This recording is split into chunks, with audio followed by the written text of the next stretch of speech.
మత్స్యకార అభివృద్ధి సంక్షేమానికి కూటమి ప్రభుత్వం పెద్దపీట వేస్తున్నట్లు కేంద్ర మంత్రి శ్రీనివాస్ వర్మ, రాష్ట్ర జలవనరుల శాఖ మంత్రి నిమ్మల రామానాయుడు చెప్పారు.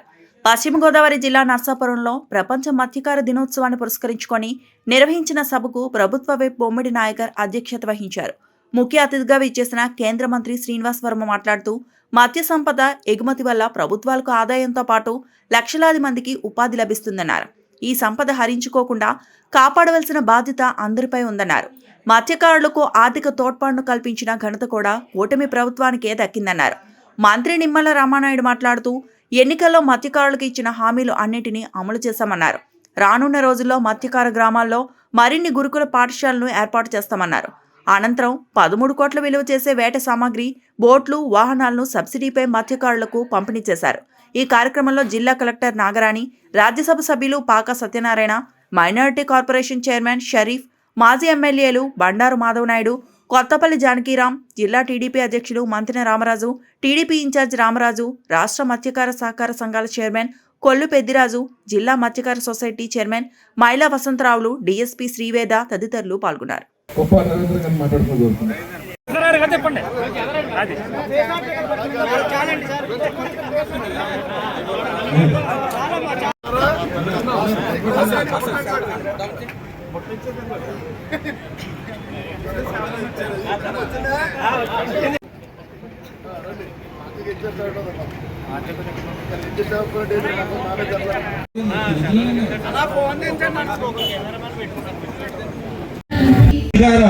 అభివృద్ధి committee corporation chairman Kollu Peddiraju గారిని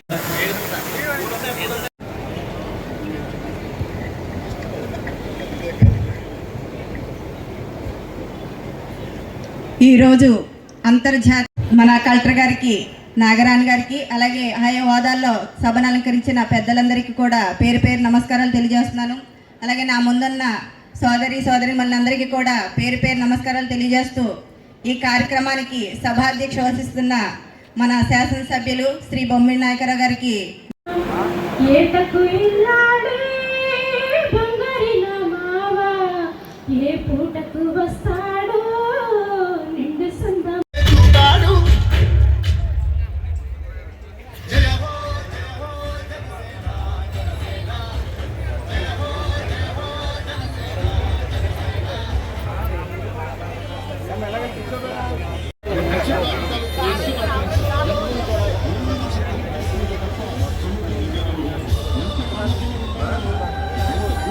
దగ్గరికి రావాల్సిన కోరుతున్నాం. లోపల ఎవరు ఉండొద్దు.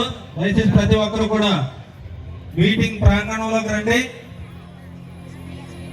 అలాగే మహిళలు ఏదైతే ఉన్నారో ఈ స్టేజ్ మీద ఒక సైడ్ అంతా మహిళలు, ఒక సైడ్ జెంట్స్ ఉండాలి.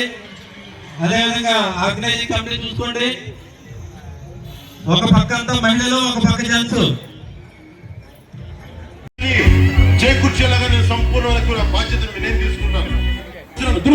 కులాల నుంచి వచ్చిన వ్యక్తిని గెలిపించుకోలేకపోయాం, కానీ గెలుస్తాం.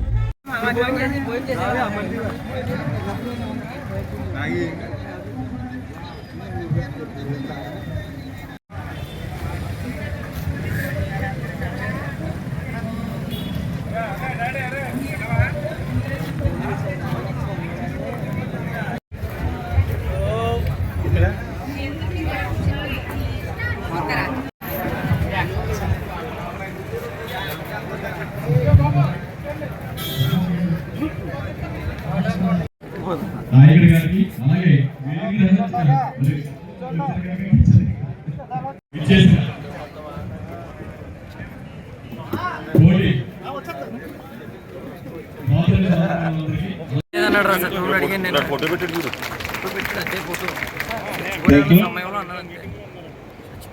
సీనియర్ నాయకులు జోగిపండు గారిని వేదిక మీద రావాలని కోరుచున్నాం. తెలియజేస్తూ ఉన్నా.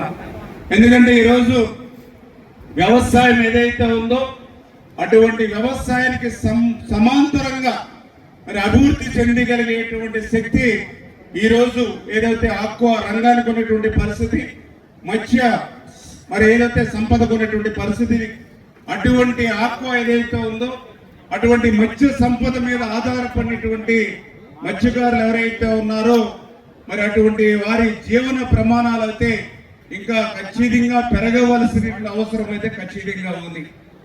ఎందుకంటే ఈ దేశానికి స్వతంత్రం వచ్చి 60-70 సంవత్సరాలు దాటుతున్నప్పటికీ కూడా ఇంకా మత్స్యకారుల జీవన ప్రమాణాలు, వాళ్ళ జీవన శైలి ఇంకా సామాజికంగా, ఇంకా ఆర్థికంగా, రాజకీయంగా ఖచ్చితంగా ఇంకా ముందు వరుసలోకి రావాల్సిన అవసరాన్ని నేను కూడా, ఎందుకంటే నా నియోజకవర్గంలో ఉన్నటువంటి మత్స్యకారులు కానీ, అగ్రకుల క్షేత్రీయులు కానీ, మరి ఎక్కడికి వెళ్ళినా ఏదైనా జిల్లా వెళ్ళినప్పుడు కానీ వాళ్ళ స్థితిగతులు చూసినప్పుడు నాకు కూడా వ్యక్తిగతంగా అనిపించేటువంటి పరిస్థితి. అంచేత ఖచ్చితంగా ఈ రోజు ఉన్నటువంటి తెలుగుదేశం, జనసేన, బీజేపీ కూటమి ప్రభుత్వం ఏదైతే ఉందో ఖచ్చితంగా అటువంటి మత్స్యకారులకు అత్యంత ప్రాధాన్యతనిస్తూ, అందులో ముఖ్యంగా ఈవేళ ఆ మత్స్యకారుల జీవితాన్ని మార్చగలిగేటువంటి శక్తి, ఆ మత్స్యకారుల యొక్క తలరాతను మార్చగలిగేటువంటి శక్తి ఈ రోజు ఈ ప్రపంచంలో దేనికైనా ఉంది అని అంటే అది విద్యకు మాత్రమే ఉంది అనే విషయాన్ని ఈ ప్రభుత్వం గుర్తించి, ఎందుకంటే ఈరోజు ఒక గుమస్తా కొడుకు ఒక కలెక్టర్ కావాలన్నా, ఒక 4 ఏళ్లలో పనిచేసే ఆమె కూతురు ఒక మంచి సాఫ్ట్వేర్ ఇంజనీర్ కావాలన్నా అది ఒక్క విద్య వల్ల మాత్రమే సాధ్యమవుతుంది అనేటువంటి ఆలోచనతో ఈ యొక్క బడుగు బలహీన వర్గాల వారికి ఆ విద్యను అందించాలనేటువంటి ఆలోచనతో మరి పెద్ద ఎత్తున ఆ రోజు ఎన్టీఆర్ దగ్గర నుంచి ఈ రోజు చంద్రబాబు నాయుడు గారి వరకు గురుకుల పాఠశాలలు కానీ, రెసిడెన్షియల్ స్కూల్స్ కానీ పెద్ద ఎత్తున ఈ రాష్ట్రంలో ఏర్పాటు చేసి బడుగు బలహీన వర్గాలకి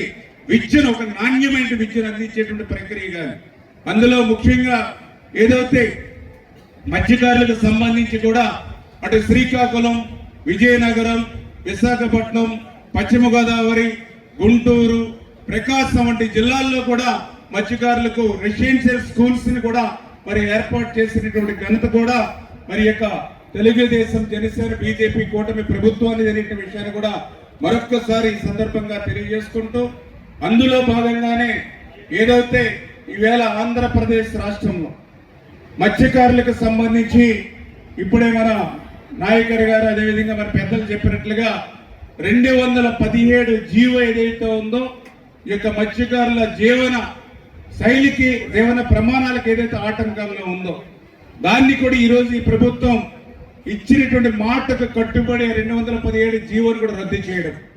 ఎందుకంటే గతంలో 2014, 2019 ఆ రోజు తెలుగుదేశం ప్రభుత్వం ఈ రాష్ట్రంలో అధికారంలో ఉన్నప్పుడు ఆ రోజు ఏదైతే రిజర్వాయర్లు కానీ, చెరువులు కానీ ఎక్కడున్నా కూడా మరి వాటిని ఎవరైతే మత్స్యకారులు ఉన్నారో, ఎవరైతే మత్స్యకార సొసైటీలు ఏవైతే ఉన్నాయో వాళ్ళ చేతుల్లోనే పెట్టి వాళ్ళ ద్వారానే లబ్ధి పొందేటువంటి విధంగా గత ప్రభుత్వాలు, తెలుగుదేశం ప్రభుత్వం తీసుకుంటే, దానికి భిన్నంగా 2019లో అధికారంలోకి వచ్చినటువంటి వైఎస్ఆర్సీపీ ప్రభుత్వం ఎవరైతే మత్స్యకారుల చేతుల్లో, మత్స్యకార సొసైటీల చేతుల్లో ఉన్నటువంటి ఆ రిజర్వాయర్లు, చెరువులకు సంబంధించినటువంటి మత్స్య సంపదనంతా కూడా ఆన్లైన్ వేలం పెట్టి, ఆన్లైన్ వేలంలో 100 రూపాయలు, లక్ష రూపాయలు, 1000 రూపాయలు, 1 కోటి రూపాయలు, 1 లక్ష రూపాయలు చెప్పిన తన వైఎస్ఆర్సీపీ కార్యకర్తల గుప్పెట్లో ఆ రోజు జగన్మోహన్ రెడ్డి పెట్టి ఆ రోజు మత్స్యకారుల పొట్ట ఆ రోజు కొట్టినటువంటి పరిస్థితుల్లో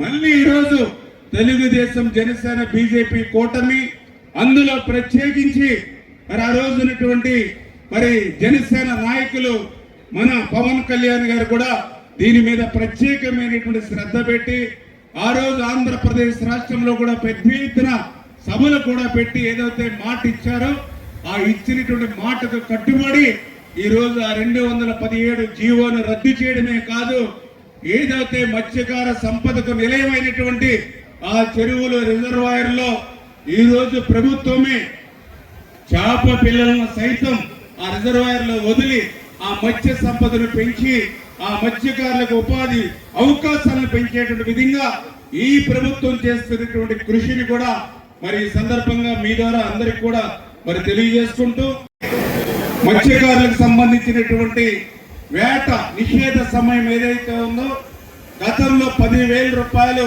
ఆ రోజు ఉన్నటువంటి ప్రభుత్వం అందిస్తే ఈ రోజు తెలుగుదేశం, జనసేన, బీజేపీ కూటమి ప్రభుత్వం అధికారంలోకి వచ్చాక ఆ యొక్క ఆర్థిక పరిస్థితి సహకరించకపోయినప్పటికీ కూడా 10,000 రూపాయలు ఉన్నటువంటి ఆ యొక్క వేటకాల నిషేధ సమయంలో ఉన్నటువంటి మరి ఏదైతే ఆ 10,000ను 20,000 రూపాయలకి పెంచి మొన్ననే మనం చూస్తాం, ఏదైతే ఆంధ్రప్రదేశ్ రాష్ట్రంలో 1,29,178 మత్స్యకార కుటుంబాలకు 259 కోట్ల రూపాయలు ఆంధ్రప్రదేశ్ రాష్ట్రంలో మొదటి సంవత్సరంలోనే మత్స్యకార కుటుంబాలకు అందించినటువంటి ఘనత కూడా మరి యొక్క కూటమి ప్రభుత్వానికి అనే విషయాన్ని కూడా సందర్భంగా తెలియజేసుకుంటూ, అదేవిధంగా ఏదైతే మత్స్యకార కుటుంబాలను ఆదుకునేటువంటి విధంగా మరి గతంలో కూడా ఏదైతే పెద్ద ఎత్తున సబ్సిడీతో పడవలు కానీ, అదేవిధంగా ఐస్ బాక్సులు కానీ, మోపెడ్స్ కానీ, ఆటోలు కానీ, వ్యానులు కానీ, ఏదైతే ఫైబర్ నెట్లు కానీ, లేదా ఫైబర్ బోట్స్ కానీ, అదేవిధంగా ఇన్లాండ్ బోట్స్ కానీ ఏవైతే ఉన్నాయో మరి అవన్నీ కూడా మళ్ళీ సబ్సిడీతో మళ్ళీ యొక్క మత్స్యకార కుటుంబాలకు అందించి వాళ్ళ యొక్క జీవనాన్ని కూడా, ఉపాధి అవకాశాలు కూడా పెంచాలనేటువంటి ఆలోచనతో ఈ రోజు ఈ ప్రభుత్వం పనిచేస్తున్న విషయాన్ని కూడా దయవుంచి గుర్తుపెట్టుకోవాలనే విషయాన్ని కూడా మీ ద్వారా తెలియజేసుకుంటూ ఉన్నా. మత్స్య పరిశ్రమకి అవసరమైనటువంటి వస్తువుల మీద ఉన్నటువంటి జిఎస్టీ ఏదైతే ఉన్నదో, గతంలో 12%, 18% జిఎస్టీ ఉంటే దాన్ని 5% తగ్గించినటువంటి ప్రభుత్వం ఎన్డీఏ ప్రభుత్వం అనేటువంటి విషయాన్ని ఈ సందర్భంగా గుర్తు తెచ్చుకోవాలి. ఏ విధంగా 5% తగ్గిస్తే ఈ ప్రాంతంలో ఉన్నటువంటి మత్స్యకారులందరూ కూడా దేశంలో ఎక్కడ నిర్వహించిన విధంగా మీ శాసనసభ్యులు నాయకర్ గారి ఆధ్వర్యంలో గోదావరిలో పడవల మీద జిఎస్టీ ర్యాలీ నిర్వహించి ఒక విభిన్నమైనటువంటి హృదయపూర్వకమైనటువంటి అభినందనలు తెలియజేసినటువంటి విషయాన్ని సందర్భంగా మీ అందరికీ కూడా గుర్తు చేస్తున్నాను. కాబట్టి ఇటువంటి ప్రభుత్వాలకు మనం మద్దతునివ్వాలి. కాదు, అనేక రహదారులు వేళ కోస్టల్ హైవే మీ అందరూ చూస్తున్నాం. వేళ 216 కోస్తా తీరాన్ని కలుపుతూ పెద్ద ఎత్తున జాతీయ రహదారి. తీర ప్రాంతాల ప్రజలు ఎవరైతే ఉన్నారో మత్స్యకార కుటుంబాలంతా కూడా తీర ప్రాంతాల్లో ఉంటారు కాబట్టి వారి తాలూకు ఉత్పత్తుల్ని బయటికి తీసుకువెళ్ళడానికి అనుకూలించే విధంగా పెద్ద ఎత్తున 216 జాతీయ రహదారి మన ప్రాంతంలో వెళ్ళినటువంటి సందర్భం ఒంగోలు వరకు ఏదైతే తీర ప్రాంతం ఉన్నదో. ఈ సందర్భంగా ఇంకో రాబోయేటువంటి రోజుల్లో ఈ 216 హైవే ఏదైతే ఉన్నదో, ఇప్పుడున్న హైవే 4 లైన్ల హైవేగా అభివృద్ధి చెందబోతా ఉందనేటువంటి విషయాన్ని మీ అందరికీ కూడా చెప్తున్నా. ఈ సందర్భంగా ఈ విధంగా లక్షల కోట్ల రూపాయలు ప్రజల కోసం వెచ్చించి ఖర్చు పెట్టేటటువంటి ప్రభుత్వాలు ఈవేళ ఉన్నాయి. సొంత ప్రయోజనాలను మానుకుని ప్రజా ప్రయోజనం కోసం పనిచేసేటువంటి ప్రభుత్వాలు ఈవేళ కేంద్రంలో, రాష్ట్రంలో అధికారంలో ఉంది. ఇందాక చాలా మంది మిత్రులు చెప్పారు, ఏదైతే వేటాడేటువంటి సమయంలో మీకు ప్రమాదం జరిగితే వచ్చేటువంటి ఆర్థిక సహకారం కానీ,